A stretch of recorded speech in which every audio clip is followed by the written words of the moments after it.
चलो भाई अल्हम्दुलिल्लाह इफ्तारी का टाइम हो गया भाई। अम्मी क्या बना लिया आज?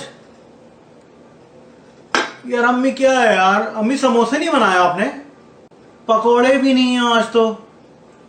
दुआ का वक्त होता है, ये दुआ मांगो, अल्लाह का दिया बहुत कुछ है, पूरा दस्तरखान भरा हुआ है माशाल्लाह।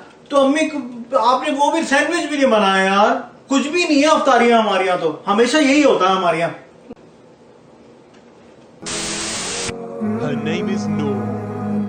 Aged 18 months old, she's thirsty and desperately hungry.